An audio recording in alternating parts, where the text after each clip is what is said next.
What will your future look like? The job you do today could be different than the jobs of tomorrow. Some see this as a challenge. At UCF, we see opportunity. A chance for you to grow your knowledge and strengthen your skills from anywhere life might take you. With in-demand degree programs and resources for your success, UCF Online can help you prepare for the future and all the possibilities that come with it.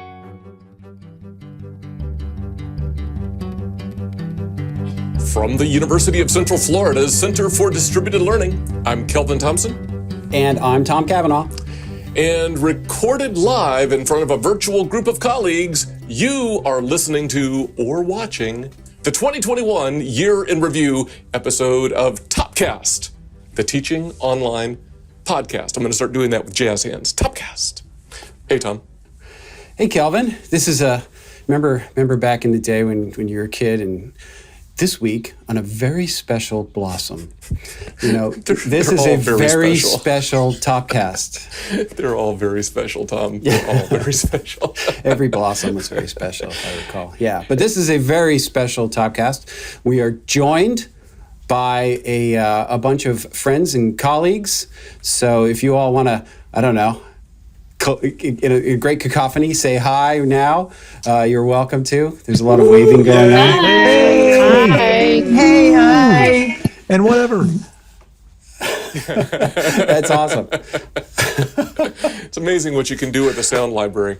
Yeah, casts of thousands. Yeah, if you're not watching this, the people are going to think that it's just Tom and Kelvin sitting in a room by themselves with the producer Tim edited us a million times to get that effect of no, having we actually friends. do have friends. That's right. Yeah, exactly. They're joining us now. It's lovely. That's great. So here we are at the end of 2021, and as the year is kind of winding down, this is an opportunity for us to, as a community, step back, reflect on the lessons that we've learned from the past year in online education as we begin to prepare for a successful new year, 2022. And we're going to do this through the lens of our 2021 Topcast episodes. We're honored to be joined today by several of our prior episode guests from 2021. We have Julie Mendez, we have Patsy Moskal, Shannon Riggs, and Tanya Spillivoy. And special guest from 2020, Dr. Kelvin Bentley is also joining us. We are also joined, though, by a number of our devoted, we hope, Topcast listeners, our friends, Topcasters, who were available for today's live recording. And as we proceed, there will be opportunities for everyone to contribute, and we can hear from them, and to have the direction of the episode shaped on the fly as we go by our guests and friends. Yep. All that. Our live guests will serve as sort of real-time proxies for our listeners and watchers who are catching the episode later on. These guests will help us look back at the past year, identify themes maybe to explore today, add their own comments, and help us, hopefully, prepare for the year ahead. They'll do all of that with the miraculous, wonderful, delightful, behind-the-scenes help of the famous producer Tim Reed, who will queue up on-screen response options for our live participants and who will prompt guests to unmute and speak if they're able and willing, or Tim may read written chat comments on their behalf if necessary. While there will be more visual elements than maybe in some of our episodes, we'll all work to stay mindful of our listeners who are depending upon audio to move this episode along. Yep, producer Tim of the famous, well, what do you think, Tim, episodes and segments.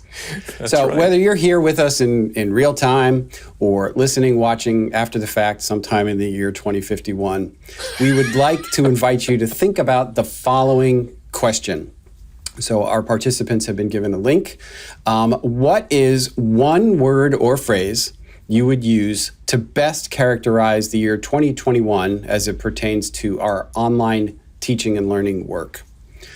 Tim has put on screen a real-time word cloud that will be made up of responses from our guests. We'll tell you what we are seeing as it develops. So again, what is one word or phrase that you would use to best characterize 2021 when it comes to online teaching and learning? They're off and running. I saw Blended show up real fast, and then Modalities, and I love watching this. I could just watch this all day. It's like a lava lamp. It's like you guys are reading my mind. These are the words that were occurring to me. So I see modalities, student support, synchronous, blended, evolving, expanding. Crazy change is maybe my crazy change, yes. favorite phrase so far. Yeah, evolutionary, virtual. Expanding. Yep. Yeah, it's cool. Open, I see. Yeah, open. Leading. We'll give it another moment or two, see if anything else happens, because I think the lava might have ceased its flow. Well, while words are popping in, what are you drinking, Kelvin? What's in the thermos? I brought deconstructed coffee, aka H2O. Oh, I got Dunkin' decaf going today. Dunkin'? I didn't know they made decaf. Oh, it's good. Yeah, Is that if right? you like decaf. Yeah, I drink decaf. Forward is a new word that has just popped in.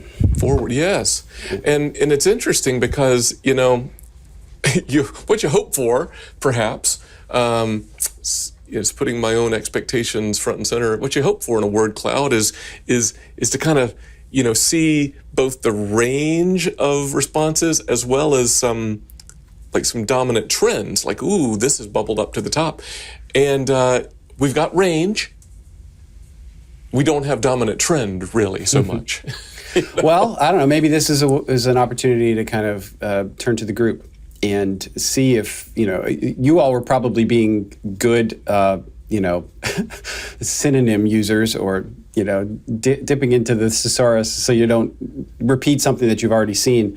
But are there words or themes or other kinds of trends that you see in here that you think maybe have dominated the zeitgeist of online learning more than others? Patsy's chiming in. Change, evolutionary, evolving, crazy change. Those are all sort of the same thing. I think you're right.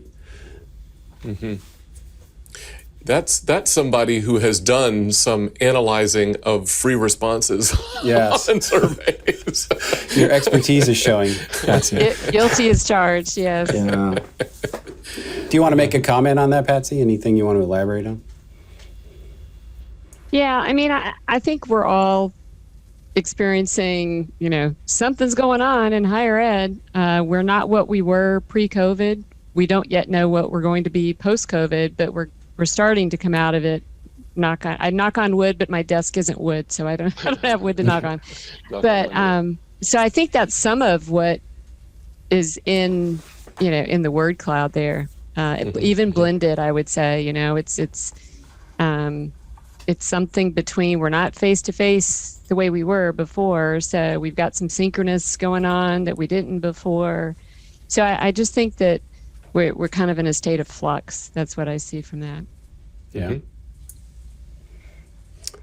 That's good. Well, innovation. Lisa mentioned innovation. That's a good one too. Online remote from Amy and Stephen. I've had the same thought, Stephen, that it feels like a time machine, sort of going back to the early days of online learning with this idea of synchronous. Like, how do we reinvent synchronous as something new, and we don't just go back to old, maybe not great practices? It does feel like, everything old is new again. Yeah, I've said that more than once over the last 18, 19 months or so.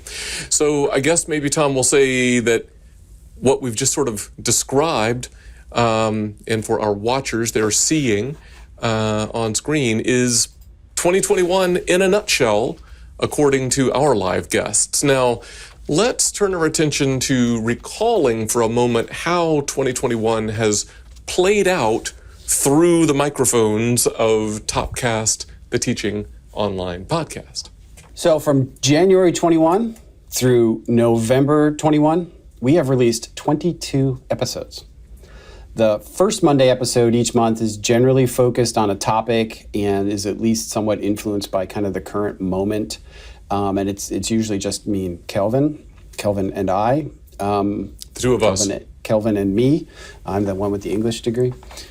Meanwhile, our third Monday episode each month has generally featured a guest interview, and it's centering on topics that are a bit more timeless, a little more evergreen that we try to talk about. So that's our convention. Mm-hmm. Perhaps we could say that our first Monday episodes in 2021 have addressed planning ahead, maybe we would say in waves, for emergence from remote instruction. Like, for instance, at one point, planning for fall 2021 was like a big thing. That was a moment. And planning for beyond the pandemic, we sometimes talk about whenever beyond the pandemic is. I'm waiting.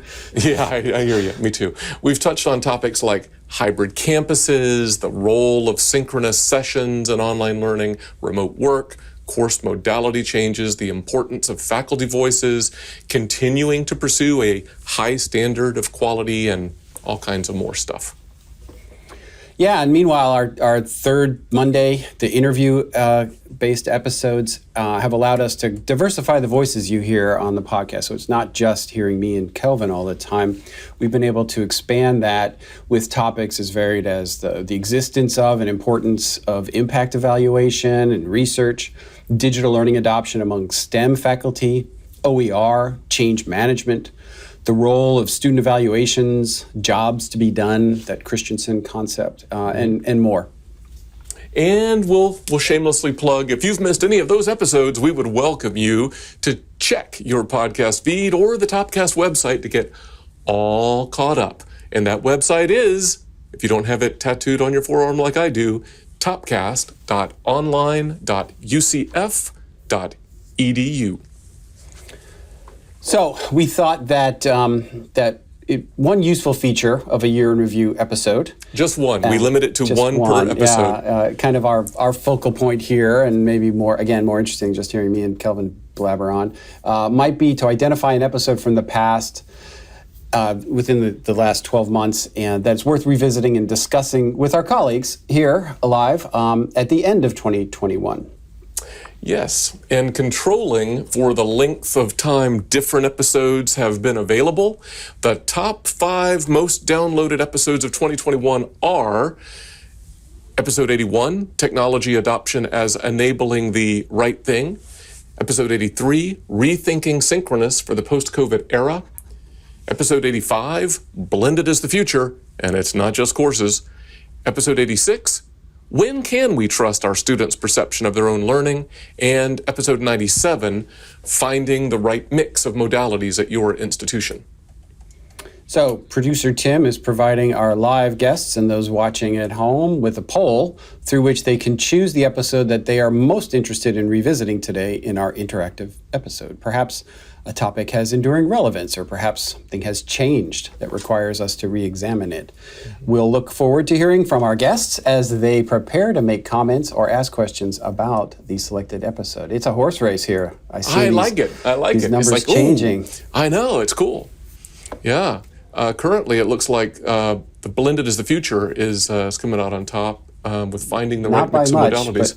It seems to be. It's changing up. It's like bumping around now. Like, what's happening? Clearly Blended seems to be the winner, though. Yeah. It's like like people love a winner. They would just want to vote for the one that's on top. It's separating a little bit.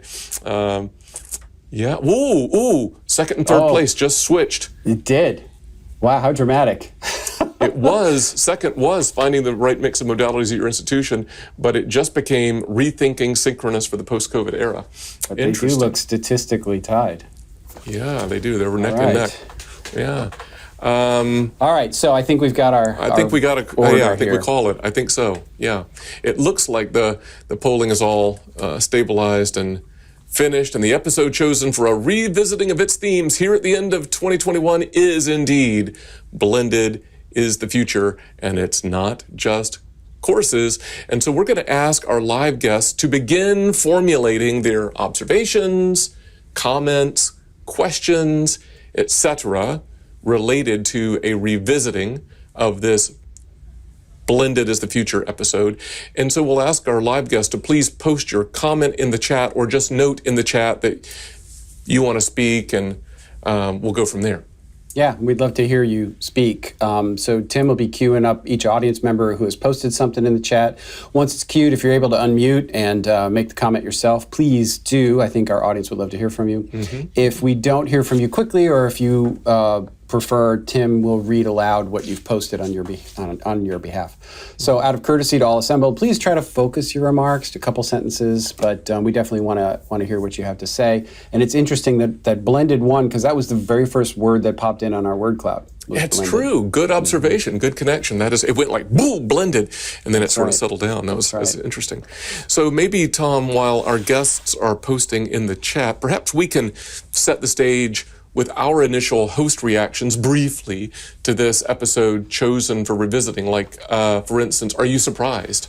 I'll ask you that came up on top. No, I don't think so. Given where we are in the pandemic, it's certainly something that dominates our thinking here, and we have a lot of conversations about it. It's a kind of a phrase that I've stolen from you. You've been saying a lot that blended is the future, and I do think as we come out of the pandemic from 100% remote, those remote practices, many of them are going to just linger and remain. And how do we put them to the best use within a broader context of face-to-face and online? So that's got blended kind of all over it. Yeah, for sure. And shout out to our colleague, Dr. Tanya Spillivoy, who we need to have back on the show at some point. She was a guest a number of years ago. Tanya, as it turns out, has been saying that blended is the future maybe longer than anybody. I found it, written in a published piece of hers. Like, man, she'd been saying this for a while. So no desire to co-opt that, but we have been saying it a lot on the podcast lately as well. And the fact that it's like you said, Tom, practices, not just courses, but blending of like student course taking behavior, blending of taking online and face-to-face and other modalities, as well as we've talked about in that episode, what we might call blended student services, and all that kind of stuff. So, well, speaking of Tanya's, I saw Dr. Tanya Spillivoy raise her hand. Tanya, did you have a comment that you wanted to make? I think one of the things that we were just discussing about this post-COVID or current COVID environment is that everyone has these different opinions and comfort level with blended in-person, online environments. And when we're talking about this kind of like open leadership or a new way of doing things, there's so many different opinions on people's comfort levels, what kind of interactions they're willing to engage in. And, I see folks who are still kind of hiding in their houses and haven't been to a restaurant yet, while others are excited to be in person without masks. And so it's an interesting time when we talk about blended and what's next in higher education, because so many people are at so many different places in their opinions and comfort levels around social interaction. So I'm really fascinated to see what will happen next and how this group thinks about this episode and what's coming in the future. Great point. So true. Everybody's at a different place on the spectrum right now. Yeah, even in this office where we're sitting, everybody's in a different place. No, that's very true. I did notice we do have some more things posted in the chat, and I noticed that Shannon Riggs has politely raised her Zoom hand as well. So I don't want to step on producer Tim's facilitation toes, but maybe I see that hand. Shannon Riggs, maybe you can go, and then perhaps we can plan on queuing off of the folks in the order that they posted their things in the chat. Shannon? Yeah, I think it's really interesting that blended is so much the hot topic of conversation right now, and what everyone seems to be after. I mean, we know it's really an effective means of teaching. But what's interesting to me about it is that I think it's the most challenging design and facilitation wise, because you have to have all the skills that you would need for in-person, on-campus teaching, and be ready for that. And that's, one kind of preparation and one kind of energy. But then you also have to be good at the online design and facilitating in that asynchronous format, which is a whole other different set of skills. And then beyond that, you have to weave those together in a meaningful way so that you don't end up with a course and a half or just really two just disjointed portions of your class. So it's interesting that, we're also interested in blended. We love that flexibility, but I think we're going to need to pay attention to the level of faculty support that's going to be needed in order to do that well. Yeah, excellent points. Yeah, agreed. Kelvin Bentley was the first in the chat with a comment. Dr. Bentley.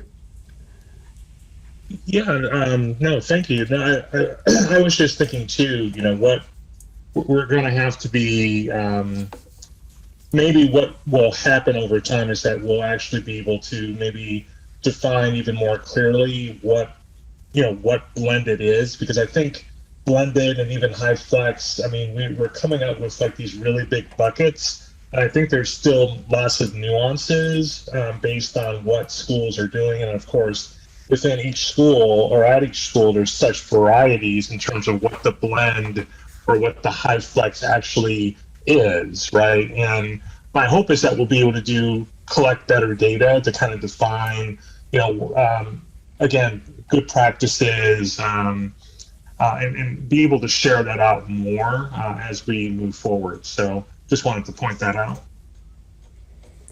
Yeah, I think that's a good point, Kelvin. I sometimes, when I'm working with groups of faculty and instructional designers around blended learning, as I do sometimes, I have this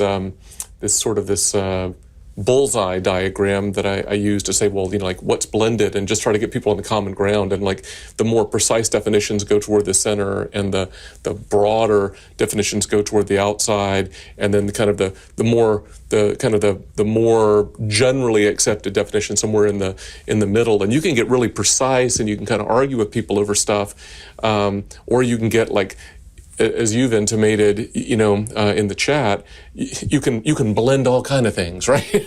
and call it blended learning. But we have to have enough cohesion in our vocabulary and our terminology to advance our field, I think, right? Jason Johnston is next. Yeah, I had a question. Some of us were talking about this last summer. We were at a DLA, Distance Learning Administration Conference. And we were wondering what you guys thought. When does online education, blended education, hybrid, high flex, et cetera, just become education again? How far away are we from that? Maybe I'll take a crack at this. Please do. Feels like I'm going to reference myself, so forgive me, but like in 2012 or something, I wrote a chapter in an EDUCAUSE book called Game Changers, Diana Oblinger edited, called The Post-Modality Era. And it's basically that. Like, I sort of felt like we were on the precipice of moving beyond this definition by modality. Now, modality is important, but it shouldn't make a difference in how you perceive quality in education. And it's funny, I think the pandemic in some ways has set us back, where modality has become so front and center. It's ubiquitous. The medium is the message in some ways here. But I'm still a believer that I think we can get back. The pendulum's got to swing back a little bit, I think, in the direction it was going prior to the pandemic, which was a breaking down of these modality barriers. In some regards, I think, while it's one step back because the pandemic has forced modality into our front of our vision, but I think in the long run, it'll help because it has exposed so many more people to learning in new ways and faculty and teaching in new ways that maybe it will foster more long-term, broader adoption. We just have to kind of get through these initial sort of growing pains. Anyway, that's my theory.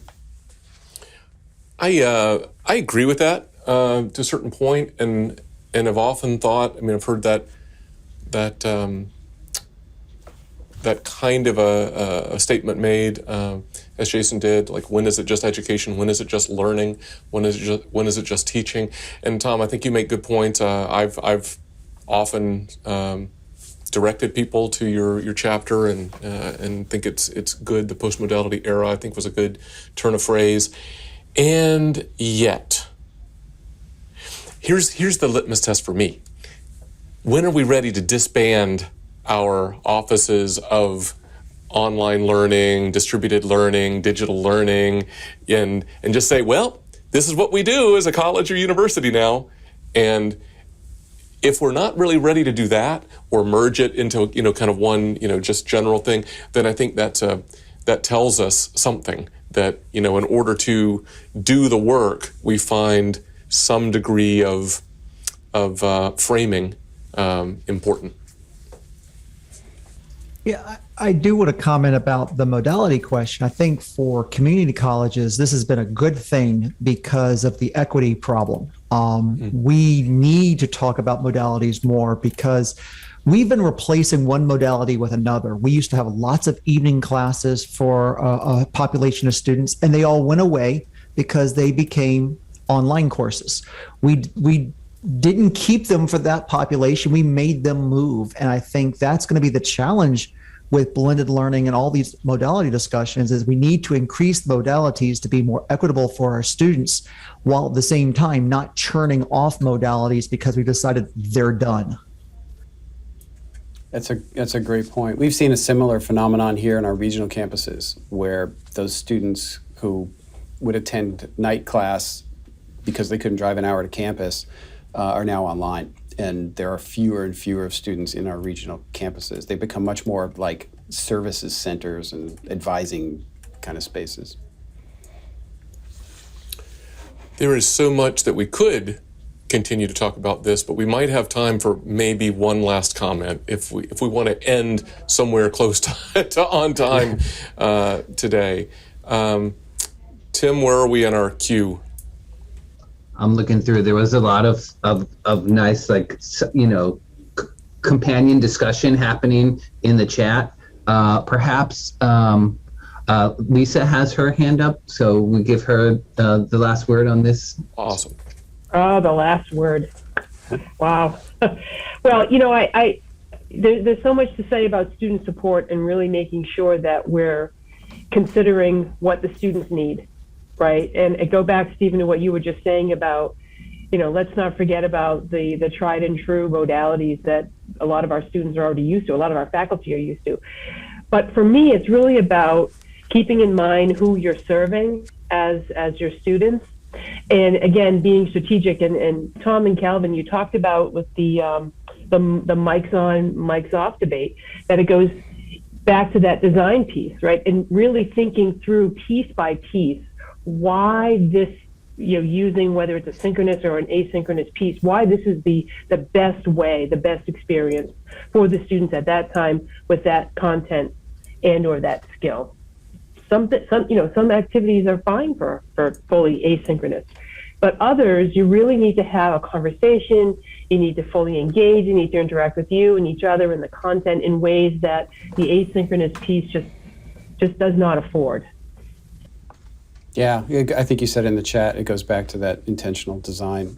And and Shannon, I think, is reinforcing that in a different way by reminding us that you can't go wrong when you put students at the center of that of that initiative.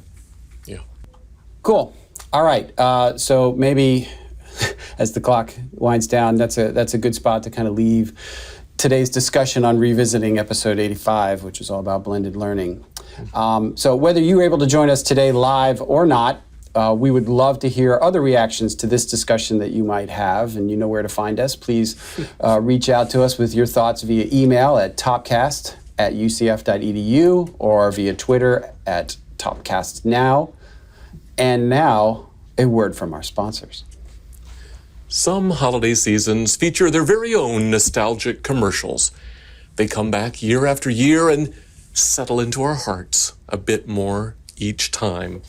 Whether it's Santa sledding down a snowbank on a Norelco shaver, or a small child in a chicken, or was it a duck costume expressing gratitude to the Easter Bunny, bok bok, or Mr. Owl getting to the center of a Tootsie Pop. Okay, that one didn't have anything to do with a holiday. Some commercials are nevertheless beloved. So in this vein, we would like to remind you of the instant classic that we introduced last year, the commercial for the Dulcet Gurgles Holiday Extravaganza album. And as we prepare to wrap up 2021 and this episode, we would like to invite you to revisit the Dulcet Gurgles commercial. Have a little fun with our online education community. If you write at least one verse of teaching and learning themed lyrics for any of the songs listed in the Dulcet Gurgles album, you will be entered into the running to receive your very own Topcast mug. All the details, plus a link to the commercial, are at the following URL. It's bit.ly/Dulcet Gurgles Challenge. bit.ly/Dulcet Gurgles Challenge. The challenge will conclude on December 31st, 2021. And the winner, it is the winter, but the winner will be announced in early January 2022. The URL again is bit.ly/Dulcet Gurgles Challenge. And good luck. We did actually get some entries last year. It's kind of what gave us the idea of people who wrote some lyrics for these ridiculous song titles. Ridiculous, Kelvin. Jolly old asynchronous? Here's a mug for the commercial. Woo! That's right. I can't wait to see what we're going to get. And it'll be telling if we get a whole lot of nothing. But I am hopeful that there's a lot more creativity among our Topcast listeners and watchers than that. So as long as we're being positive, optimistic, and grateful, perhaps that's a good time for us to say thanks to all of our guests who were able to join us in real time today for this episode recording. But you know what? We're also thankful to all of our Topcast listeners and watchers, our friends of Topcast, for the work you do in our field and for your kind attention to us. Because, hard to believe anybody would.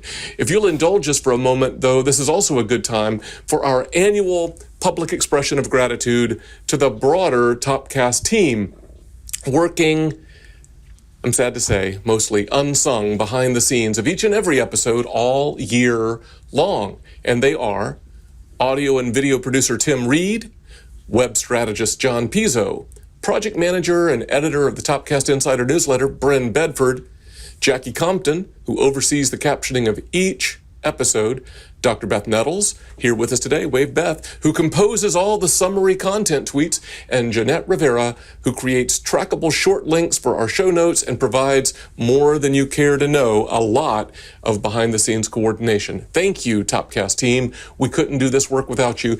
Polite applause from everybody.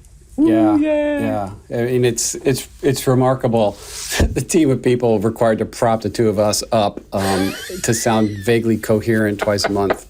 So yeah, thanks to everybody That's for our all standard. your work. Vague coherence. Imagine what we would be without all that help. It's true. So thank you to everybody who joined us today on our end of year special. It was so nice to see your faces again. Those of you who were guests and those of you who are listeners, we appreciated all your contributions in the discussion. Thanks for picking an episode to revisit. Kelvin, before we land the plane, any final comments from you? I'm going to be pithy and say nope. All right. So until next time, for Topcast, I'm Tom. I'm Kelvin. See ya.